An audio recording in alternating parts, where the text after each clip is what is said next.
of Goldwind Biopharm to share with us India-Taiwan collaboration and its potential in pharmaceutical industry.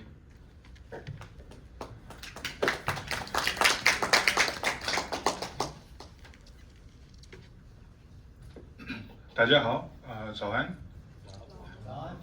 Thank you. Thank you, everyone. Firstly, I would like to thank Mr. Mahashin Yadav, Director General of ITA, for having me over here, and also Team BioAsia for giving me this opportunity to share my insights with you all about India-Taiwan collaboration and its current potential in pharmaceutical industry. Before that, my name is Dr. Kumar. I currently am working at Goldwind Biopharm as a Global Business Development Manager. This is a new drug developing company, right? And this company has a lot of potential. And I've been living here for the last 4 years. So before Taiwan, I was living in China, Suzhou area. So I lived there for around 14 years. I completed my education, started my entrepreneurship journey, and started progressing in this healthcare industry. So for the last decade, what I've been mainly focused is developing business opportunities, relations between India, Southeast Asia, Taiwan, and also China. So today, I would like to give you my insights because my fellow members, Mr. Yadav and Mr. Murli, have already given you a lot of insights about the potential of India in the future. So I would like to see and share with you how our complementary strengths can support each other to build a harmonious and a very advanced biotech environment. Now, when you're looking at India and Taiwan collaboration, when you're looking at the trade currently, it is around US dollars $8.5 billion.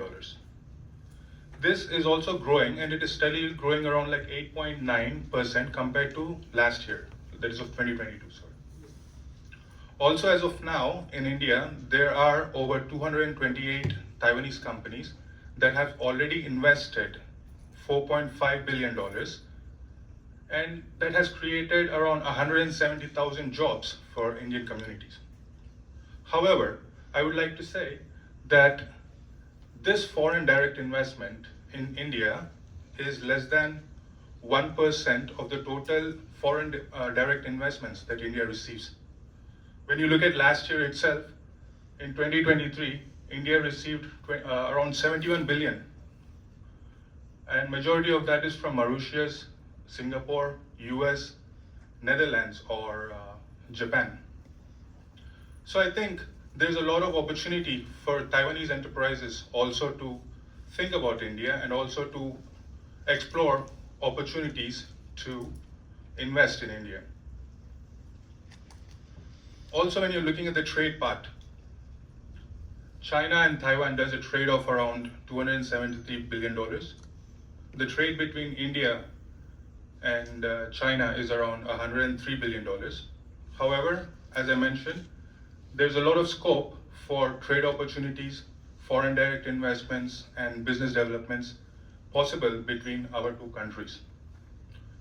That kind of scenario, as Mr. Yadav pointed out, like a lot of incentives are being taken away by Taiwanese companies. This is already happening in the last 5 years. As you can see, several big enterprises such as Foxconn, Gogoro, Wistron, all these are in manufacturing industries, as well as service industries. For example, Foxconn is leveraging India's manpower and building up more factories, manufacturing units in India. It's a mutual advantage. Gogoro is a well-known e-bike, right? So many regional governments in India are inviting Gogoro and they're partnering to develop smart vehicles, smart battery swap stations, and also battery packs. The same kind of trend can also be observed among medical industry, where medical devices, assistive devices, where Taiwan specializes in manufacturing and developing high quality devices, and also with better management systems about insurance managings and also long-term care. There's a lot of opportunity that India and Taiwan can collaborate in the healthcare industry itself. When you dive deep into pharmaceutical industry of Taiwan, Taiwan's pharmaceutical industry is very strongly supported by the government, because government over here encourages biotechnology innovations, right? So that is how biotechnology innovations, research focused on biopharmaceutical developments or precision medicine is very high in Taiwan, and Taiwan actually has built itself a niche market for this kind of industry. Also, when you're looking at the manufacturing facilities in Taiwan, which are also strongly supported by the government incentives, it has established itself a place among the PICS manufacturing country, which gives better access to a lot of developed markets and also maintains a lot of high quality manufacturing practices. This in turn helped Taiwan to develop global partnerships focusing on research and developments and global pharmaceuticals. However, these partnerships are mostly limited to JVs, tech transfers, or clinical trials. So I can say these are a few advantages of Taiwan's biopharmaceutical industry, right? Now, when you're looking at the Indian biopharmaceutical industry, India is a big market. There are around 1.4 billion Indian people. And also Mr. Yadav said, health is wealth, right? And also it is our government's priority that health should be accessible for everyone.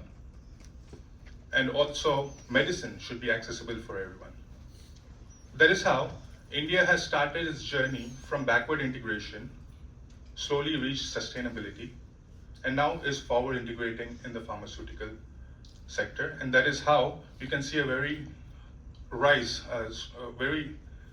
straight growth in the last 5 to 10 years in the biotech. That has, so currently the value of pharmaceutical industry is around $50 billion. But however, this value is expected to reach around $130 billion by 2030.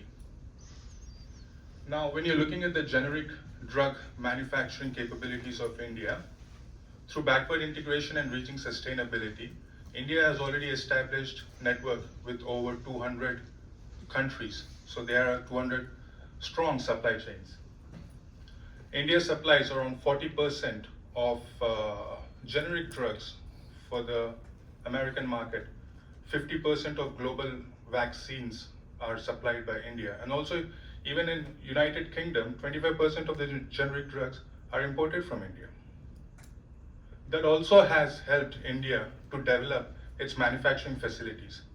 India is the only country that has the highest number of FDA approved facilities outside of US, and also the highest number of European Directorate approved facilities,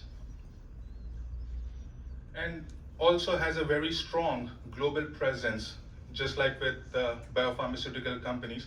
But these collaborations are mostly focused on licensing deals, drug developments, as well as marketing for generics and new biosimilars.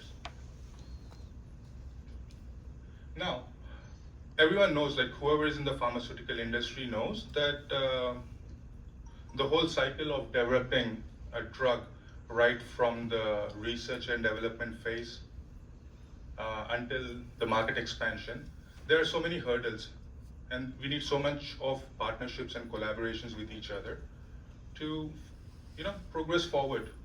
As also Mr. Murli pointed out, biotech is a big bet. So it's like a very risky investment. Now, how can India's strengths and Taiwan's strengths become advantages for each other's growth? Now, let's look at this cycle. When you're looking at biopharmaceuticals right in the beginning, like for example, discovery and development, India is a hub for a lot of biotech startups. There are more and more startups that are growing in India, which is currently valued over $90 billion and is soon expected to reach around $300 billion in the biotech sectors. As over here, I can see a lot of opportunities where enterprises can look for new products, new molecules, new biosimilars, or new combinations of medications that they can jointly develop with Indian pharmaceuticals. And when you're looking at the clinical research, clinical trials and research, India has a very big patient pool. Most of the biotech companies in Taiwan, they usually target American markets or European markets for clinical data gathering and everything, thinking that, okay, if I get a validation from Europe, it is valid everywhere. It is right, but at the same time, it is way too expensive for many pharmaceutical companies. That's why most of the biotech companies in Taiwan only look for proof of concept and sell out the drug products even before it is commercialized. In this segment, there's a lot of potential that India can support Taiwan with clinical data and also management. However, even there is support required from the government side, advocating for more harmonious and easy entry pathways for new products into each other's markets. This can actually accelerate the industry. It can actually accelerate the trade in a very exponential growth. Now, last but not the least, we do everything for market, right? Health is wealth. We also need to make some wealth for these biotech companies. How can these partnerships develop market opportunities? Let's look into this. Generic pharmaceuticals and market expansions. India is a powerhouse. It has robust manufacturing facilities for biosimilars, injectables, a lot of chemo drugs. And Taiwan has a robust infrastructure and biopharmaceutical research sector. This sort of cooperation where India can manufacture drugs and Taiwan can market or license other drugs is a very good model in developing markets that already have demand. Now, when you're looking at emerging markets, that is one thing I find that Taiwanese companies don't usually focus, especially when you ask a biotech company in Taiwan to look into opportunities into Latin America. They would rather say I would go to USA, Northern America rather than Latin. Let's go to Middle East. They would rather say I'd go to Europe. So emerging markets also has a lot of potential and which is not to be neglected. And countries like India already know that and they already have established their market channels and trade between these countries.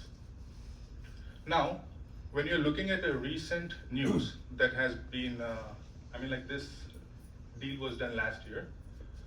So Lotus Pharmaceuticals is to commercialize Intas Prolia, denosumab, which is a biosimilar. Now, in this cooperation, what they're also doing is leveraging each other's advantages. Now, the strength of Lotus Pharmaceuticals is the Southeast Asian market, where it has taken licenses and market access for South Korea, Taiwan, and several of the Southeast Asian countries. On the other side, India has this advanced capabilities of manufacturing world-class and complex biosimilars. So Indian partner, the Intas Pharmaceuticals, is in charge of drug development and supply. So in this cooperation model, both of these companies have an opportunity to explore Southeast Asia and other markets together. And when you're looking at the diverse pharmaceutical scenario between India, where there are several big pharmaceutical companies, thousands of new biotech companies, and so as in Taiwan. Even in Taiwan, it has very big pharmaceutical industries with very advanced, high-end manufacturing facilities. There's a lot of cooperation opportunities that can be built if we can understand the synergies between each other. It's just a glimpse. There are right now 760 biotech companies that have more than 800 biotech products that are readily available in India. However, since I've been living in Asia for half of my life, I can speak for both sides in certain ways. Whenever I say, hey, to a Taiwanese company, like, let's go to India, let's invest over there, it's good. It's like, no. Why? There are certain reasons. Like, Taiwanese people are very much concerned about the intellectual property rights. They're very much concerned about the lack of market knowledge.